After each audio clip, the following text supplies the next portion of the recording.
नमस्ते दोस्तों। मैं doctor Yogendra Kumar, assistant professor in economics, government girls college Ajmer.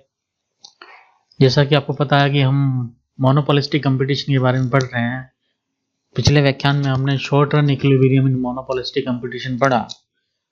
एकाधिकारात्मक प्रतियोगिता के अंतर्गत अल्पकाल के अंतर्गत संतुलन, और उसी के पार्ट में हम दीर्घकालीन संतुलन की बात करते हैं, लॉन्ग रन इक्विलिब्रियम। दीर्घकाल में मोनोपोलिस्टिक कंपटीशन में किस प्रकार संतुलन होता है। मोनोपोलिस्टिक कंपटीशन जो होता है, लॉन्ग रन इक्विलिब्रियम इन मोनोपोलिस्टिक कंपटीशन के अंतर्गत दीर्घकाल क्या होता है। एक तो होता है अल्पकाल और एक होता है दीर्घकाल। अल्पकाल में हमने पिछले देखा कि वो सभी प्रकार की लागतों में परिवर्तन नहीं कर सकती, अपने उत्पादन के स्तर में परिवर्तन करना अल्पकाल में संभव नहीं होता, परंतु दीर्घकाल में सब परिवर्तन करना एक उत्पादक के लिए संभव होता है। तो दीर्घकाल समय की वह अवधि होती है जिसमें फर्म अपने प्लांट के स्तर पर परिवर्तन कर सकती है। फर्म जो है अपने प्लांट पर जो भी चेंजेस करना चाहती है वो कर सकती है। नई फर्में बाजार में प्रवेश कर सकती है, पुरानी फर्में बाजार को छोड़ भी सकती है। इसमें यह ध्यान रखना पड़ता है कि एकाधिकारी प्रतियोगिता में वस्तु विभेदीकृत होती है। तो जैसा कि आपको पता है कि हमने विभेदीकृत वस्तुओं की बात करी है। विभेदीकृत वस्तु से तात्पर्य है कि वस्तुएं जो होती है वो रंग, रूप, गुण, आकार, सुगंध, इनके आधार पर उसमें कोई ना कोई परिवर्तन कर देते हैं हर उत्पादक, ताकि वो अपनी वस्तु के एक अधिकारी के रूप में बात कर सके, उसको प्रदर्शन कर सके कि हम उस वस्तु पे एक अधिकार रखते हैं, परंतु वो केवल दूसरी वस्तुओं से कुछ पॉइंटों पे, कुछ आधार पर ही भिन्न होती है, वह समरूप नहीं होती। जैसे कि उदाहरण के रूप में हमने बात करी थी कोलगेट की। तो कोलगेट है एक चीज, सभी, चाहे वो सीबा का हो, चाहे पेप्सोडेंट हो, चाहे बबूल हो, परंतु उनमें कलर का या टेस्ट का डिफरेंस होता है, ठीक है, तो वो समरूप नहीं होती है। चैम्बरलिन ने उन फर्मों के लिए विभेदीकृत वस्तुओं का उत्पादन करती है उद्योग के स्थान पर उत्पाद ग्रुप शब्द का प्रयोग किया। तो उत्पाद ग्रुप शब्द का जो प्रयोग किया था वो चैम्बरलिन ने किया था। उत्पाद ग्रुप में फर्मों का प्रवेश, एंट्री तथा निष्कासन स्वतंत्र होता है, यानी फर्मों का आवागमन पर कोई बाधा नहीं होती, जो कि हमने एक विशेषता के रूप में भी पढ़ा था। चूंकि एकाधिकारी प्रतियोगिता की स्थिति में फर्मों को प्रवेश तथा निष्कासन की स्वतंत्रता, इसलिए दीर्घकालीन संतुलन की स्थिति में सभी फर्में लाभ के अधिकतम स्तर पर उत्पादन करती है। तो अन्य कोई फर्में आ नहीं सकती, ठीक है। नई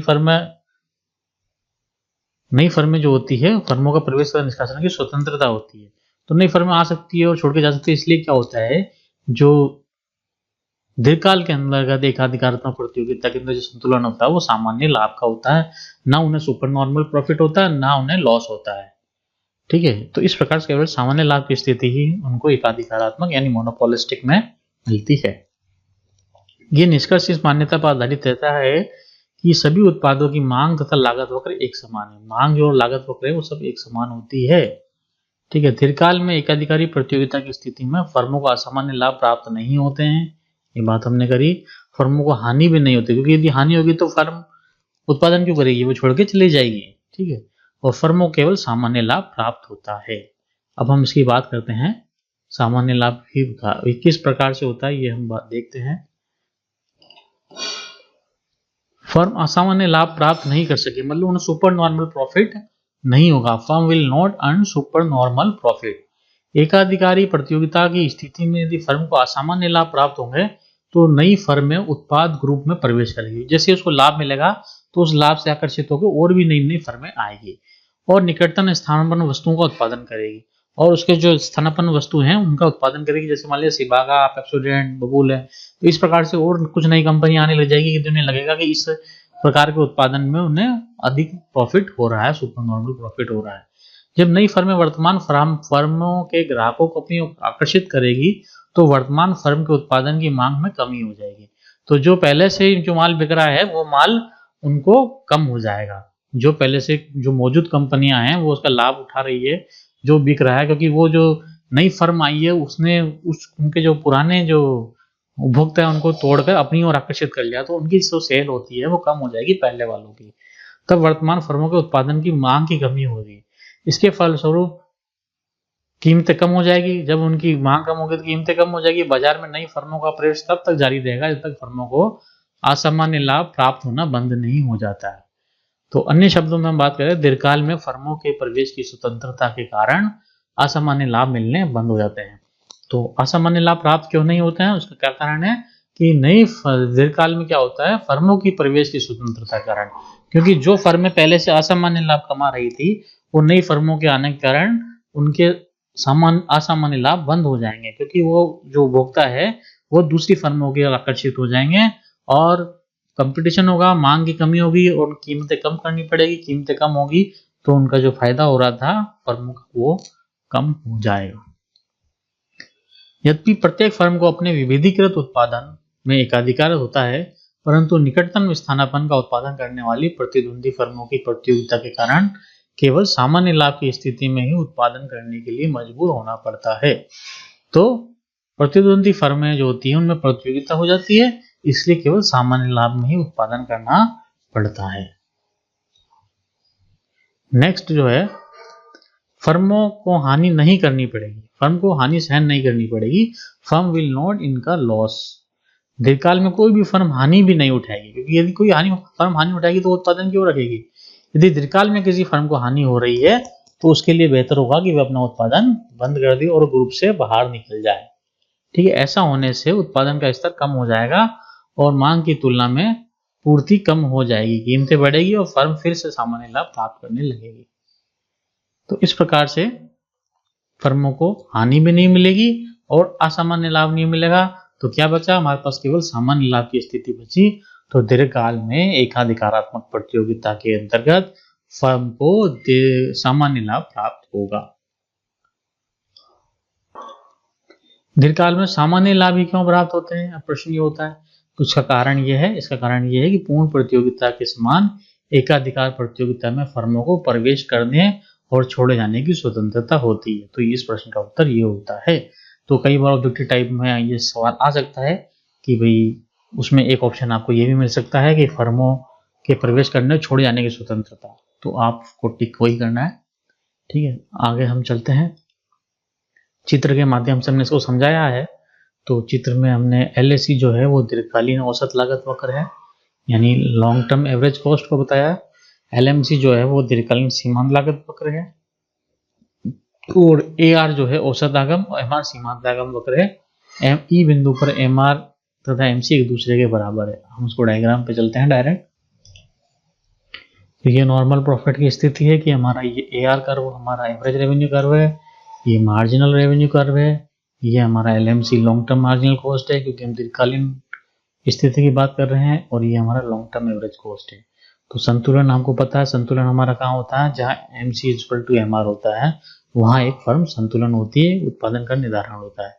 तो MC = MR जो हमारा E बिंदु पर संतुलन होता है और इससे हमारा OM मात्रा का निर्धारण होता है। OM = AP। तो टोटल प्रोडक्शन जो हो गया हमारा OM AP के बराबर टोटल प्रोडक्शन हो गया। अब इसके कारण हमारी जो इस पर टच हुआ A बिंदु पे, A बिंदु से हमारी कीमत का निर्धारण हो गया AM। ठीक है, AM कीमत पर OM मात्रा को बेचा जा रहा है, यानी OP कीमत पर OM मात्रा को हम बेच रहे हैं, फर्म बेच रही है। अब LSC जो होती है वो इस प्रकार से LSC बनाई है, जो LSC और AR दोनों A बिंदु पर बराबर है, यानी एवरेज रेवेन्यू = एवरेज कॉस्ट होता है। औसत आगम और औसत लागत दोनों बराबर होती है, तो इस कारण से ये सामान्य लाभ प्राप्त कर रही है। तो यहाँ भी यही बात को, नई फर्मों का ग्रुप में प्रवेश करने के लिए प्रोत्साहन नहीं होगा, पुरानी फर्मों को ग्रुप छोड़ने का कोई कारण नहीं होगा। तो इस प्रकार से ये होती है। चित्र 14.4 को देखने से जो ऊपर हमने डायग्राम जिसकी चर्चा करी वो है कि संतुलन बिंदु पर फर्म अपनी पूर्ण क्षमता फुलेस्ट कैपेसिटी का प्रयोग नहीं कर पाती है। तो इसको हम आगे समझेंगे कि फुलेस्ट कैपेसिटी का प्रयोग क्यों नहीं कर पाती। संतुलन बिंदु पर फर्म का उत्पादन स्तर इष्टतम नहीं है। इसका कारण ये है कि नीचे गिरती हुई औसत आय वक्र U आकार वाली दीर्घकालीन औसत लागत वक्र को न्यूनतम बिंदु पर नहीं छू सकती।